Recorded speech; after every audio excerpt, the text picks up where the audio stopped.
Adriana. That's probably not good. Yeah.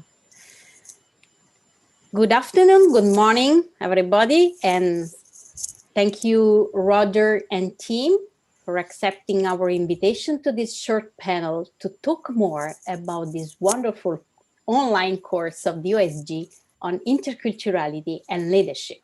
We also wait for Sister Adriana. She will reach us and join us in a few minutes. It's a very interesting course, 2 weeks, 8 meetings, more than 15 hours, and some other data. 230 participants from 90 congregations, different congregations, from almost 60 different countries in the world. We had from 8 to 10 different speakers talking on different aspects of interculturality for leadership teams. So people who are in the position to lead to accompany their congregations. So Roger, yes, Brother Roger Schroeder, from the Society of the Divine Word from United States, which is the core message from your talks, because you gave more than one talk, and today you have the last one. Yeah. So can you tell us what are the core message of your talks? Okay, thank you, Patricia. So interculturality is the vision and the hope of mutually enriching and challenging relationships with people who are other, who are different from ourselves. How do we build those bridges together in a mutual way, in a very intentional way? This is the challenge, I think. And I think this is central to what Jesus was talking about. One of the images that I use is entering someone else's garden. How do we enter the garden of the other? And in that garden, there are both seeds and weeds, in their garden and in my garden. But how can we be mutually enriched by those seeds of God's word that is in my garden and theirs? In other words, how God's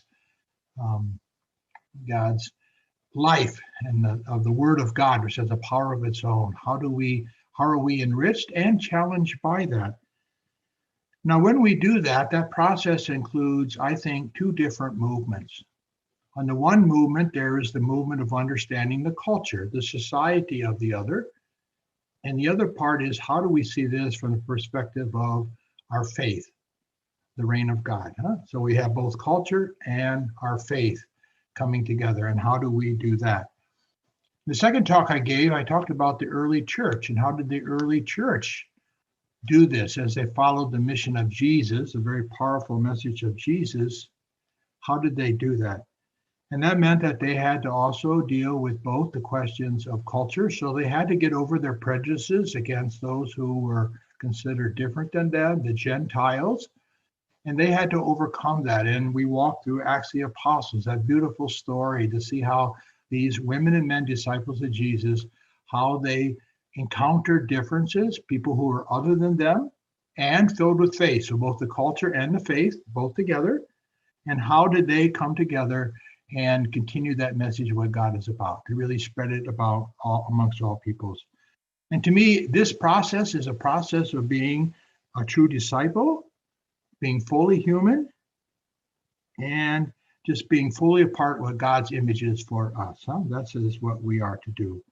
And this is what we as religious communities, that's what we're doing. That's why we gather together, the superiors, the religious leaders in these different communities. So in other words, that idea of the faith and culture coming together in a way to reflect who God is, it started with Jesus, of course, and then with the early church, and it continues with us. The third talk I gave focused more on the cultural aspect, the cultural part, and that had to do with what we call social-centric and individual-centric societies. Social-centric are those societies in which the well-being of the group is of primary importance, and then individual-centric for whom the primary importance is for the well-being of the individual. And so in that, we talked about the importance of the cultural part and how do we map the differences so we don't ignore the differences, how we map the differences, how do we bridge the differences between people, and then how do we integrate them. So that talk, we went more deeper to talk about the cultural part of understanding the world of the other. When I say the world of the other, you don't need a passport to do this or get on an international flight, which you can't do anyways nowadays in COVID. But anyways, if you don't need that, you can look to the neighbor across the hall. And the talk that I'll be giving today will focus now more on the faith aspect. So culture and faith, we're focusing more on the spirituality. How do we appreciate how the other is experiencing and expressing their faith in God? Or as Tony Pernia talked about it the other day, how do we see the face of God in the other? And how do we do that? And that's where we'll be talking today about that. So together, again, we're bringing together both the culture and the faith as we continue to be faithful disciples of Christ and in our religious communities. Thank you very much, Roger.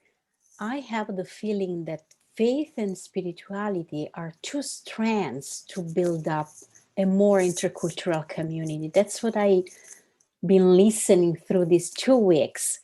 And I would like to ask you also, I mean, you have a huge experience in interculturality with religious congregations. Do you find that now it's more important to talk about interculturality than before?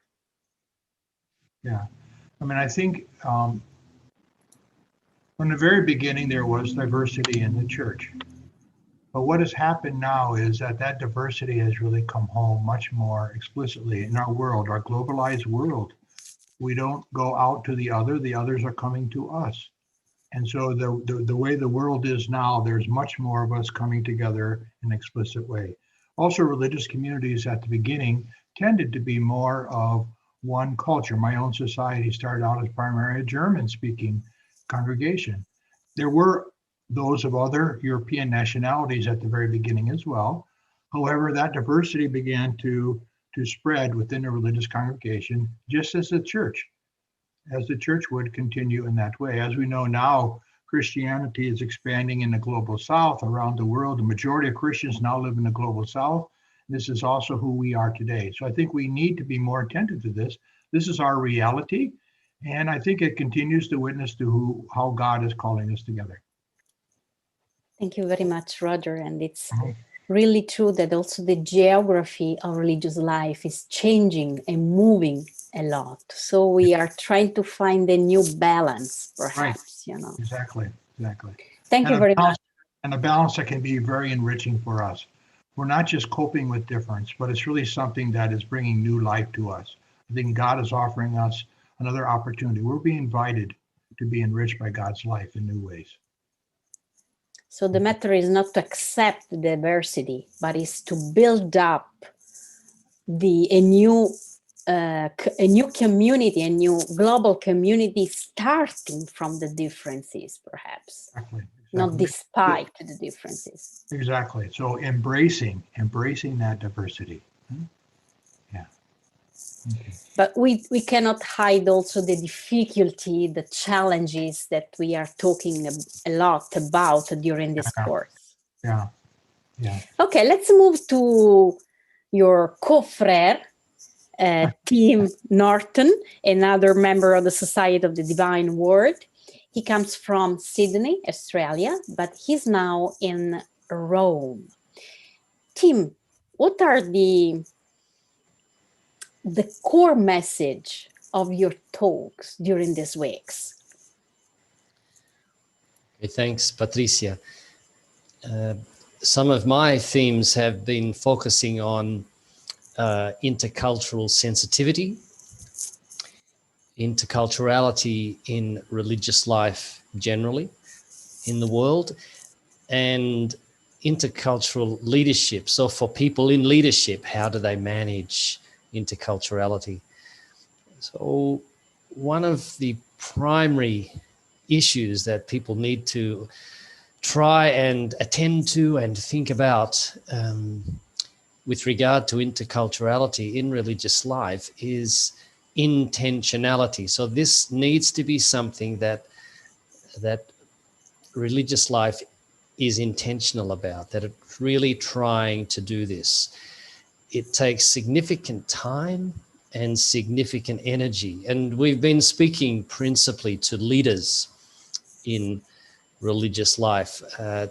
So for leaders in religious life, I don't think they can have interculturality if they're not willing to modify the way they are active in leadership, leading, in order to take the time and give the energy that is necessary to intentionally create and animate intercultural communities and intercultural ministry.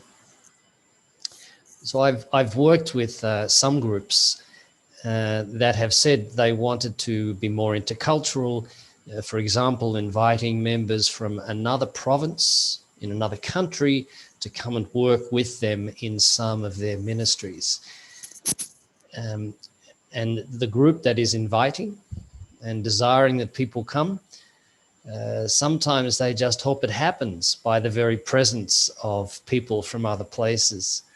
But I've been fairly clear with them, it doesn't just happen. You need to work on it. Some groups would be prepared to give the time and the energy, and others would not. And for the ones that don't want to give the time and energy, I think they will not be successful. But the time and energy, if it's given, and even if the group is older, it doesn't really matter. If there are people really willing and a little excited about this, then they really can animate other members towards this. The importance of being thoughtful, of giving respect always, of being creative as we are with one another and looking to what God's call is into ministry. And the very idea of reminding members to keep trusting in the Spirit. And it's the same Spirit that was active in those first communities that Roger was speaking about earlier. It's not a different Spirit. It's the same Spirit that accompanies us. So even if we're getting a little tired, or we're finding we're not getting much fruit out of these intercultural endeavors or activities, we still continue to pray and trust, believing that this is what we are called to. But in fact, if we really look deeply, we will always find some level of fruits of these intercultural, intentional activities within our congregations and societies. Thank you, Tim. And listening to you, I'm realizing that really interculturality is an experience, is a praxis, than more just reading a book about interculturality. And during your talks, you gave us a lot of concrete examples. So I think you had a lot of experience in that. Could you share with us a couple of anecdotes or examples? Yeah. Even when I was in leadership in a province, which was diverse, it had 60 confreres, brothers and priests, coming from 19 different countries and working in ministry in Australia and New Zealand and Thailand. That was the province. So it was actually rare. There are very few Australian confreres. So it was rare that I have lived with another Australian. And in leadership teams, I've usually been with people who have come from another place. So I would be what you might term the local, even though I am not from Thailand or New Zealand, but at least Australia. And so living and working with my brothers, particularly at a level of leadership, there were a lot of challenges, particularly when I think of issues such as safeguarding for children and vulnerable people. So confreres coming from places where that is not a large issue, public issue, into Australia where it has been a very public issue. I do recall inviting some specialists in that area to a meeting of our council, our provincial council. And one of the councillors, who is a guy who often gets sidetracked. He will often lose the flow of what we're talking about. And I was constantly trying to guide him back to the topic.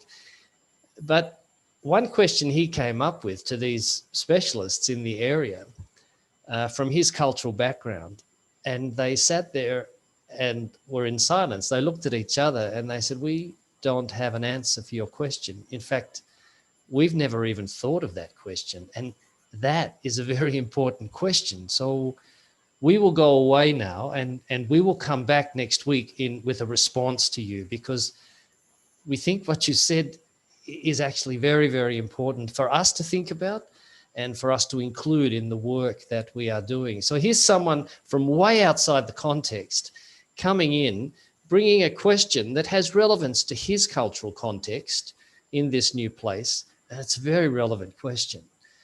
So we need to give time, energy, patience. We need to wait and allow one another to be inspired and to share. So these sorts of experiences, I think, are critical for us, and to keep trying to care for one another. Even when my confrere, my brother, is driving me crazy, I'm still called to do my best in a Christian sense, but surely in an intercultural way, to keep myself open to him, to the possibilities that we may have together in ministry, particularly in leadership. So our focus has been leadership these days, for sure. Yes, the challenge for leaders is huge. Yeah. You know, also it's also sometimes a burden, you know, also, Sure. you know. So Sure. thank you very much, Tim, for your fresh experience. And I just want to highlight some of the challenges that came up during this course, you know. Very simple challenge, for instance, like language, cooking and food. Mm-hmm. Personality, you know, there are some personality who find very difficult to be open to, or to change, to be flexible, you know. And also the fact that perhaps we have to be very rooted in our identity and culture to be open to others, and to also to be open to change according with the relationship. And stereotypes. We also talk about racism within the congregation. I know that it's a very delicate Very issue, sensitive, yeah. but I think it's important we talk about that more frankly and, you know, in a safety space, but I think it's important. And I have the impression you are helping a lot to the congregations during this course to be more aware of this need. So thank you very much. I have a last question, because I see perhaps Sister Adriana has some trouble with internet from Argentina. So perhaps. I will take advantage of your experience for just the last question. Some more personal, it's a more personal question. When and how interculturality met your life or touched your life? Roger. I mute myself there. So the question again is sort of when and how has interculturality touched my life? Mm-hmm. Exactly. Yeah. So there is a very, very long answer. So I can only give you a short answer.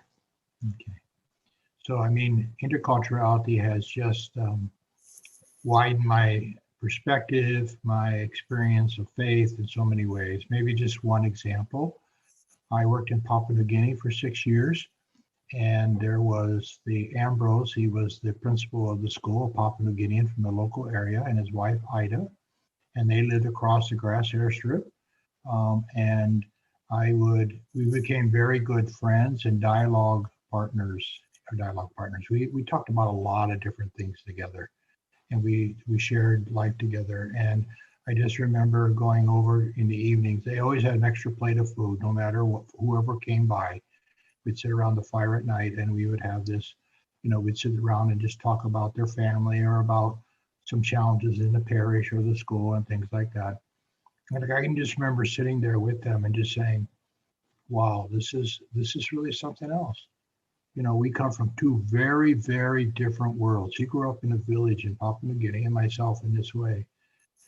And, you know, there we were sharing what life is about and what God is about in our life. And to me, I never forget that, you know, those type of moments in that way. At the same time, there were challenges. We'd be talking at that time, and all of a sudden the topic is shift to sorcery. I was like, wow, that's really a different world. You know, I feel like I was sitting on a different planet. But at the same time, that's what life is about. It's both that real strong connection and that we have our diversity as well. We're not denying the diversity and the challenges that it brings. But I mean, I've been enriched in so many ways, and I mean, I could just go on and on. You know, the last 30 years, I lived in a multicultural community in Chicago. And right now there's 32 of us here from different cultures. And I continue to learn. I continue to learn. And the challenges are there. I don't want to idealize it saying, because that's what life is about, huh? Life is about both being enriched, but also the challenges. Thank you, Roger. Yeah. Team. Like Roger, I have a significant intercultural experience when I lived in Mexico, but the work that I've done in interculturality helps me to go back well before that. And think about even growing up. My mother was a social worker. My father worked in children's court with kids who were constantly at risk. And they were common parts of the table discussion in our house. I did volunteer work with St. Vincent de Paul, going around the streets giving coffee and meeting people who were homeless, having conversations with them. I studied physiotherapy, but ended up working in a prison as a physiotherapist. So I can detect back that I've been sort of constantly seeking out people who are different to me. I might have joined the diocese at that time in Australia, but I was very clear that I didn't really want to be involved in ministry with people that look like me necessarily. So I joined the Society of the Divine Word, and I've had a much broader experience of the world, which has suited me. Whereas my blood brother doesn't have those desires or interests. We're very close. Doesn't mean I'm any better or worse, but my journey has been towards this. And the spirit that I'm in contact with and the way that I'm in contact with the spirit keeps energizing me for that. So it probably goes back a long way, Patricia. Mm-hmm.